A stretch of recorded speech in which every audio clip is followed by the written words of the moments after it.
Faktanya, penganiayaan bahkan pembunuhan anak oleh orang tuanya sendiri tak sedikit terjadi.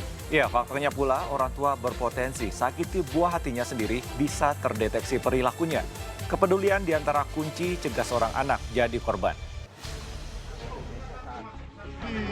Aduh, sayang nih, anaknya lu kenapa begitu?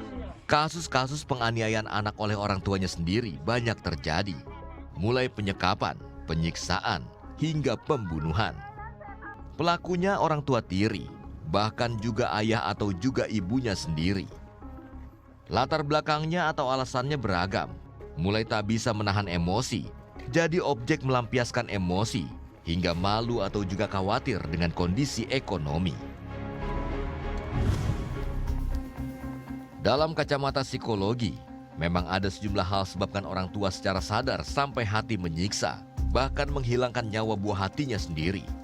Pakar psikologi Universitas Muhammadiyah Surabaya ungkap, faktor ini meliputi tekanan sosial hingga ekonomi. Itu sebenarnya kita bisa lihat latar belakangnya, Mas. Apakah itu latar belakang ekonomi atau latar belakang yang lain. Jadi latar belakang yang lain itu bisa jadi mungkin saking sayangnya si ibu sama anak, jadi si ibu ini merasa bahwa anakku ini harus dilindungi, bagaimana caranya supaya dia nggak susah, ya kan?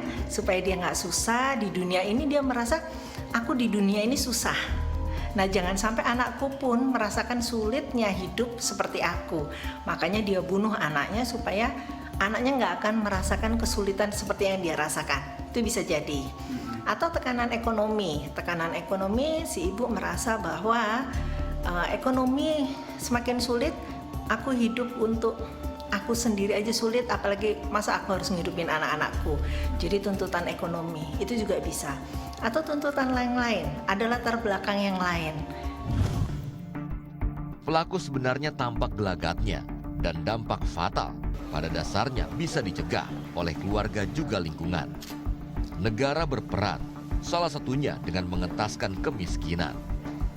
Sementara di lingkup terdekat, kunci penting kepedulian, baik untuk melihat fakta juga melakukan tindakan, mencegah seorang anak jadi korban. Tim Liputan melaporkan untuk NET.